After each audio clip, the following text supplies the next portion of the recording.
Oh, Kylie, that's not going to get the national project. I see that tiny nub there. See that tiny nub there? Yes, I know. Then I went. All right, Jim, what's the idea for the national project? Look at that. Just scale it up. Ancient technology.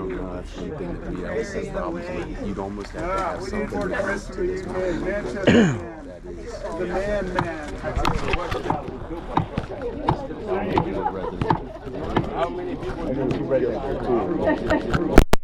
And all you get is some dust on the surface. So the academics are aware of the scoop marks, and the mainstream explanation for it is that the technique was used by There you go, Dan. Holy shit. Dan's fucking the man. crushing the stone. Somebody weakened it though. This is how they believe it was done. That the ancients did crushing for the stone. Someone loosened it. And if this process is going to take forever, then one of the obelisk, one of the unfinished monoliths was surrounded with charcoal. So some believe it could be, they used fire around it to ease the process and make it faster. And they did the experiment, and it did make it faster, but it didn't leave the scoop marks. Because that technique with the fire will cause the stone to become more brittle and then fall into shards. Yeah. It's not gonna get scoop. Plus, the size of the pounder, when we're gonna compare it to the patterns of the scoop, the pattern of the scoops are usually much bigger. Yeah. And continuous for more than 3 meters, which means that you have to be pushing that, and it didn't leave that smashed surface, as we're gonna see. Also, the most difficult part to extract a monolith is to avoid the natural cracks that you see. So it is really actually very hard. Look at the nature of the stone around you. Look at that. Everywhere there are horizontal and vertical cracks, which makes it really difficult to extract a monolith that is 10 meters or 12 meters. Poor excuse. Somebody suggested Pounding is different than hammering because you use the gravity, and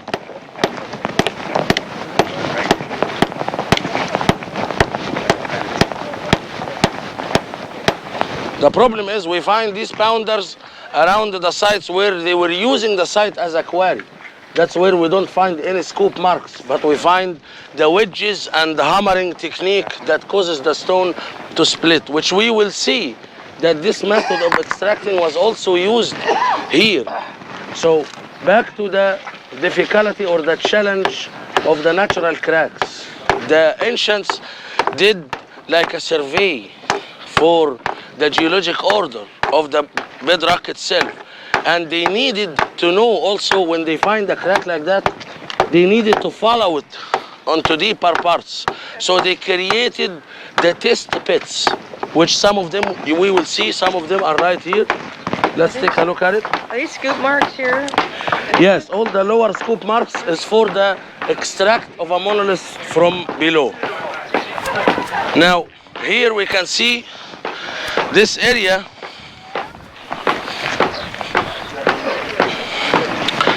has more of these test pits. You want to finish before lunch? Forget it. Yes, sir. Yes. how do you dig that? Wow. Yes. Oh, that because is. That's exactly why they needed to do the test pit, so they can know. Look here, come. So they can know where is the vertical. The horizontal split, the horizontal crack. So it was needed to see the geologic order and where do these cracks. So I wouldn't start working and then I find that the crack is going with as an angle, and then I have a piece that looks square from the top and then coming with an angle, it's useless. Okay, so you're saying this was a crack and then it's since been filled in by dust and dirt. It's just weird. It's to the have natural geologic order. Look. You can stick your hand underneath this layer of granite. Yes, it could have been more isolated from the work on top of it. Causes the isolation to be more. Now here we can see a test pit and a tighter test pit. Come on. As you like, guys. So imagine you are holding one of the pounders and doing the test pit. Yeah. There is no space. Look at this one here, or the next one even.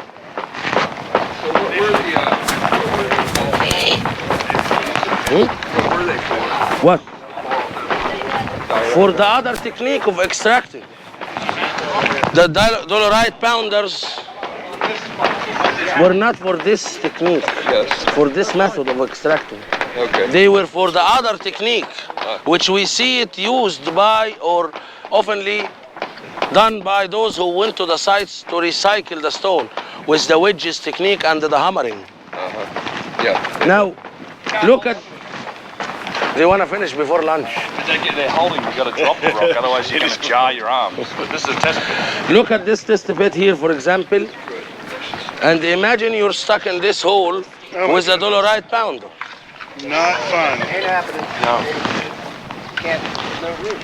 The other thing, when we look at the pattern of scoop inside some of these test pits, it's horizontal. So it's like this. We will see it. We can see it in some of the test pits. So you don't see the scoop marks going from top to bottom like this, but you see it going sideways. Exactly. The other extract technique was not like that. They are just like what we evolved doing. They come to the edge, they create a crack, they break the piece, and then they finish it. Yep. So they're not extracting. They're not extracting with the same quality, because you have your chances. This block might have cracks, might not. That's why the other technique wasted a lot of material. But the scoop mark technique, whatever that is, because it's still a mystery actually, they went and after they did the test pits, they excavated from all directions and then dismantled the block. What's this like? This channel. This, imagine here there used to be a lot of granite, and this is the lower part of the extracting. So these were created like where we were looking. Yes. From here and from here, then you extracted a piece in the middle here. Here is the last part that broke off. Like how they got under. No. No. According to the official story, they think this was also done by pounding. And this is not the most odd-looking pattern. We will see the second unfinished monolith over there, and we will see how the patterns are going below and under. It's mind-boggling, actually. It is. Yeah. See, 'cause this is not flat, you know, it's like. Not cut like a Test it's not pits. cut. Test for the geologic order. The pits were test pits for the geologic order of the bedrock itself. Imagine, look at the nature of it. Yeah, It is really hard to extract a monolith. they need bedrock engineers. Be careful. And those, the cutting, that's later? That's later? Where That's those- later, exactly. Yeah. So you can see that both methods were used. Different. Yeah. We used Saul with the pounder and put him inside the test pit. That was like later. Later, okay. He didn't like the job. Later techniques. But according to Dr. Zahi, the workers were happy Because they were drinking beer. Yeah, baby. That's what's said in the documentary. They cut major obelisks. They were happy because they were drinking beer. How do you know? There is an image of the god Bes. That means they were drinking beer, having fun. Party time at the bar. Couldn't wait to go to work. Didn't get a lot of Beer work. at work, yeah. They didn't get a lot of work done, but they got He's actually said that. their job. He said that. Oh, wow, that's funny. Test pits. Yeah. As we said before, they believe the obelisks were created to Will work for beer. document the victories in battlefields and to honor the sun gods and things like that. But they could document these and honor the sun gods on the walls that is built from. Sorry. So the older story that talks about the obelisk being another form of the bin stone. So it has an activation, like the pyramid, like the pyramidian design. And of course, being created from a single solid piece. مع الفل. الله يخليك حبيبي. So, yeah, let's keep walking.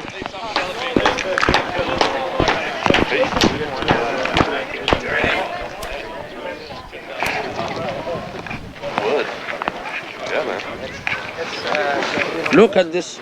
This shows that, for example, that the scoop is horizontal like that, Yeah. more than it's vertical like this, and with the curves.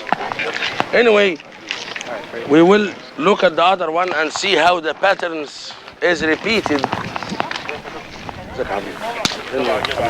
الصلاة والسلام. أخبارك إيه؟ كله تمام؟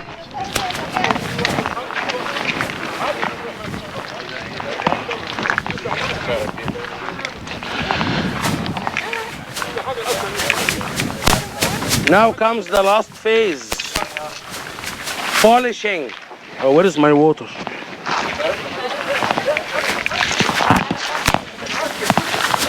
Thank you, brother. Polishing was not very hard according to the scenes we have seen on the dynastic Egyptians. So it was done by using also the pounders and the powder from the extract itself.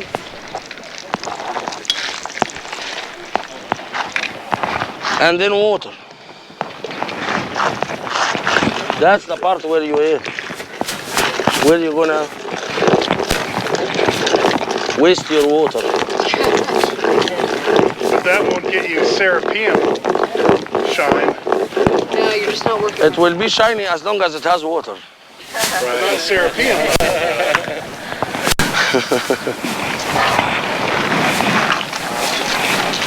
So this tells us that depending on the scenes that we find doesn't explain everything we see. Yes, the dynastic Egyptians did the polishing with a piece of rock, but we saw the difference in the calcite vases, for example. We saw the pre-dynastic ones. Not allowed why? No more pounding. We want to finish the obelisk, Mr. Hood. It's almost done. We can come after lunch and continue the work. I mean, look at the fog. ازي حضرتك؟ ازي حضرتك؟ عشان حضرتك طيب. Okay, my friends. الله ينور.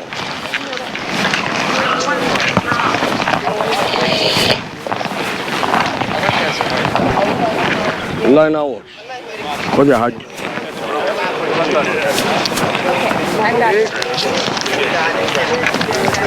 الحاجة اللي معاك السنة دي. لا انا مش عاملها ولا حد عاملة امين. نفتش على عيننا وراسنا يا عم بدوي. الله يخليك.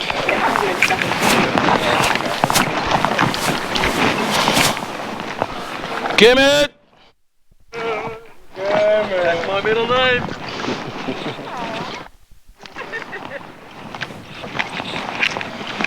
No, come up like the West Coast. Please. Because the West Coast keeps stop. Yes. take care of her, especially here. Huh? Yeah. Put her on the leash here. Yeah. 'Cause Yeah, I can sense there's high anxiety. yeah.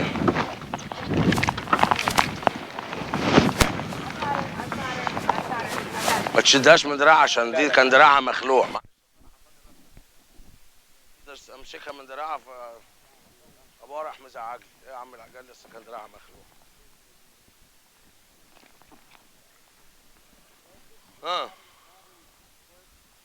Yeah, this is modern work. But modern work here is thousands of years old as well. It's modern in comparison with this. Yes. That's all.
Here, my friends, just a second.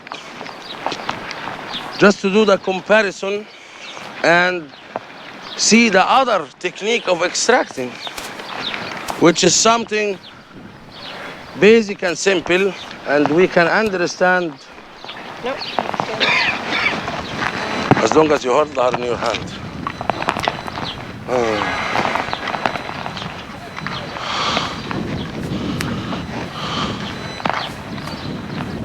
The other technique is clearly on this side, and you can see here a guiding line, a marking with a line that was still going to be going all the way until the end here. You can see the size of the blocks they were extracting with that other method. Okay? Some of them are bigger, like the ones we're gonna see on the edge. How is that explainable? You look at the pattern that was left by the tool that was doing the cutting, and you can see, please mind your step, you can see that the pattern is not continuous. You can see one section over here, and then another one over here, a third one over here. You see that? Done in phases? Done on phases. And if we imagine a chisel that of course will cut through granite, so forget the copper, stone chisel, or at least the tip of the chisel will be from stone, and then you're doing the old technique.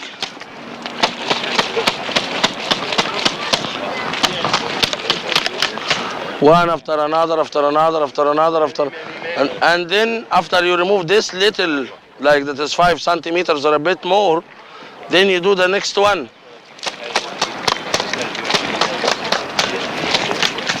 It's very slow, but in the end, you will need also to make this space where you can put also, oh, be careful, the wedges, and cause the pressure with the wood, and then with the hammering, pam, pam, pam, pam, until the slab of stone is broken. And this is what you have, this random surface of a piece of granite that broke off the bedrock. And if we get closer here,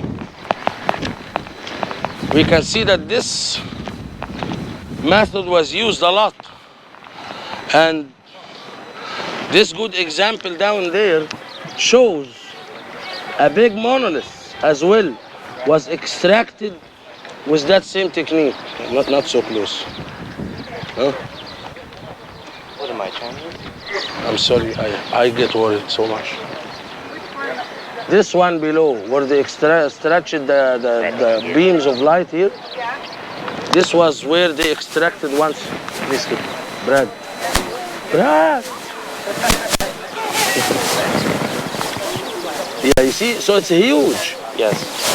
So this is the capability of this other technique. It's not bad, but it's not the same method that they used for the unfinished obelisk here. 1,200 tons. Forgive me, Yusuf. Have you already discussed these lines? These lines are modern. Okay. They made it like that because this piece was like about to fall anyway naturally. So they did that to make it fall. I see. Split it and make it fall instead of falling and causing more damage. So this is our new modern tools, the ones over here.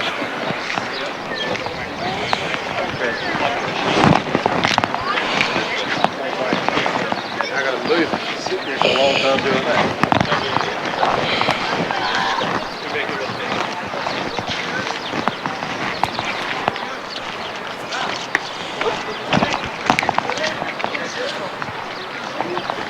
Huh?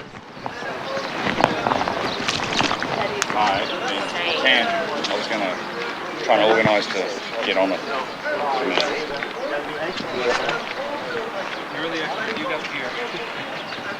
How'd you get down there? The back. I'm waiting.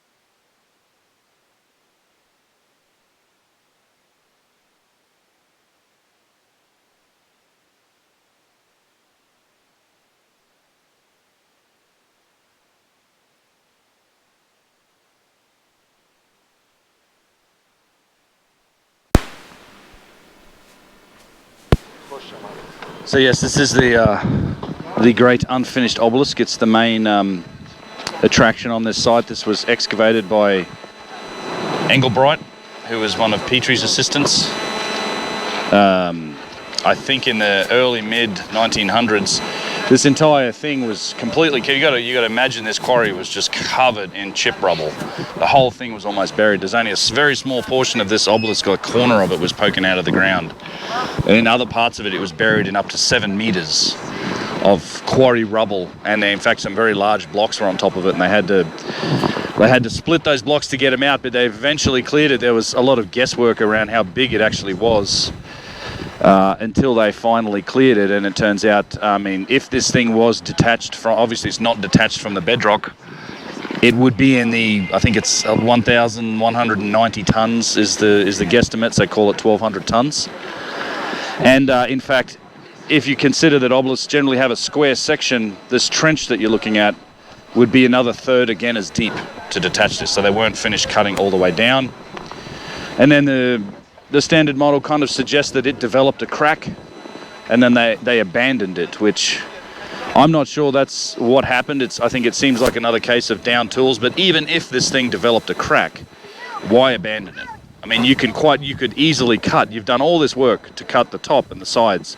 You could very easily cut other chunks of stone off this thing for use in other places, but that's not what happened. When you're looking at these obelisks too, you've got to imagine, and Kyle and Russ have made this point, that they didn't finish these things in the quarry. They were often shipped to site wherever they were done and finished there, and they were left with, in some cases, more than a foot, like 30 centimeters of stone around the edges that were cleared off. Think of all of the blocks on the Menkaure pyramid, the third pyramid, that still have that puffy appearance.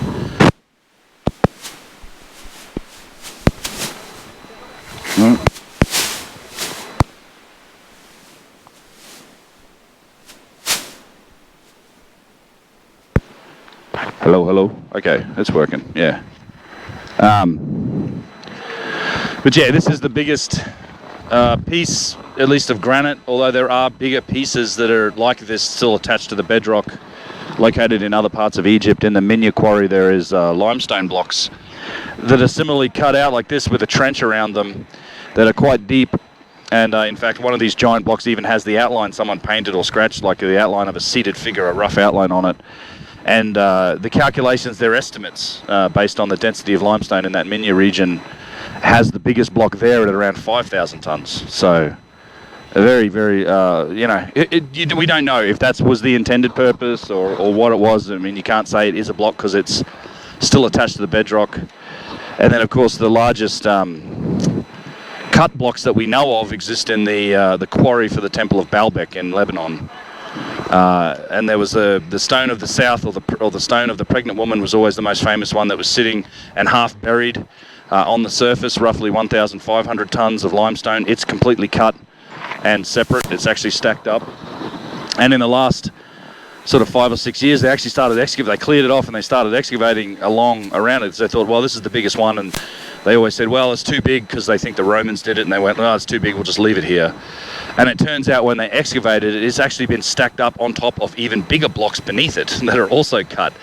There's an even larger block below it that's around, that's closer to 2,000 tons beneath it. So I don't think it was a case of them not being able to move it. I just think the Romans probably couldn't move that stone, and they had no idea that these other stones were beneath it when they were at that structure. And of course, Baalbek itself, the big plateau or the big platform wall, this massive megalithic wall and platform that was built then, that has the famous trilithon stones in it, which are 3 stones that are perfect. They've been lifted up and placed next to each other with that mortarless just perfection joins, and they're around 900 tons each. There's 3 of them. And it's interesting with Baalbek because, you know, the Romans would always, when they built their temples, they undoubtedly built the Temple of Jupiter and the Temple of Bacchus that are on that site. They would build a platform, and then they would build their temple on top of the platform. And they did that there. So, but it's on top of a much larger megalithic platform. So you have the big platform with the trilithon stones in it, and then on top of that, in the center, it's much larger than the temple is. They then built another platform and put their temple on it. So if the Romans did indeed build the whole thing, it's the only example we know of where they built a platform, then another platform, then a temple. They would always just build a platform and a temple.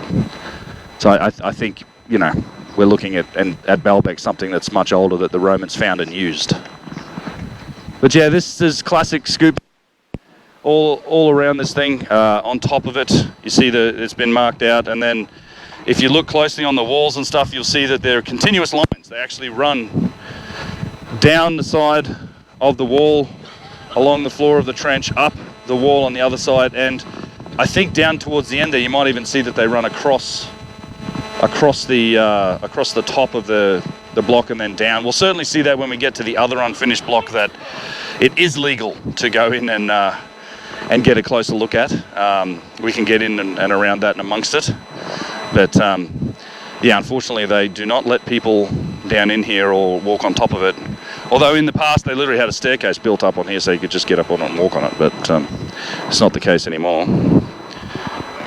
Careful, Laura. Huh? The end of it, is that a natural? Yeah, so yeah, the end of it does appear to be like a natural fracture in the stone. And in fact, on this side, as you go around, you'll see there's actually test pits in the trench that go way down. There's some super deep test pits.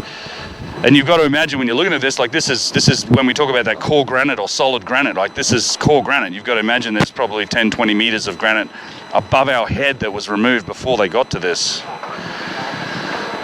Yeah, I think this is potentially a very old piece of work, probably commensurate with the extraction in the harbour over there. That then, and you can see all around it, this whole quarry was used by the Egyptians and other people to then use those other quarry methods, those splitting stone methods to take stone from here, and it just, that process eventually probably buried this, and that's when it was found by Engelbach. In fact, on this wall over here, you can see a lot more scoop marks. See those big vertical lines of scoop marks on this wall at the bottom of the obelisk just here? I mean, it doesn't make any sense to me that that's done through pounding stones. Because, like I said, if you are the guy pounding when it's shift change time, you know, you are going to pound those ridges down. Like, that's where you get the most stone removal, is hitting those ridges. But we see these very straight, consistent ridges. And in fact, over there, you'll see where those lines sort of articulate. They start to change angle as if whatever tool was doing them was anchored in one point, kind of like a backhoe does this. And as you move, you get these angled cuts from its articulation point. Do we even have the capability today to lift something 1,000 tons? Not Sure. just drag it across the ground. I mean, like, We can lift, yeah, we have cranes that can do it, but one of the things you got to consider here, look at where we're standing. Like, how do you get enough people? So the problem with this obelisk is that it's on an angle, so it's going to want to go this way, and then you also have to lift it up all the way out of the trench. So you got to you got to lift it 15, 20 feet up in the air to clear the trench. And where are you going to put it? Where are the people? Where's the room for all the people that would take to try and even get this thing out of here? if you set it down, it's on wonky surface. You're right, and it's just you don't want to let it go, right? Because it's already on an angle, so it's going to want to go this way. It's not an even lift, right? Like, this weight's going to swing that way as soon as you detach it. On an angle like this? We don't know. I mean, this down in the harbour here, it's a pretty straight cut. Okay. But this one's cut on an angle. That might make it more strong. If you're making a thing, you cut on the bias spot. Okay. And it's so that In terms of the threads, there's no particular orientation or direction of granite that makes it stronger or not. It's not a homogeneous substance, but it's all these, molecular atomic bonds between the different component and materials in the stone. So Why do they presume it was Hatshepsut? Hatshepsut. I don't know if they even presume that was her doing this. Her name is on the other big obelisk, the 450-ton one at Karnak. So that's actually what they worked backwards. I worked out that based on the work of Dennis Stocks, who's done some experimental work with pounding stones, and he actually measured by volume. He sat there, pounded for hours and hours. And Engelbach, all these guys tried to do experiments to say how long would it take.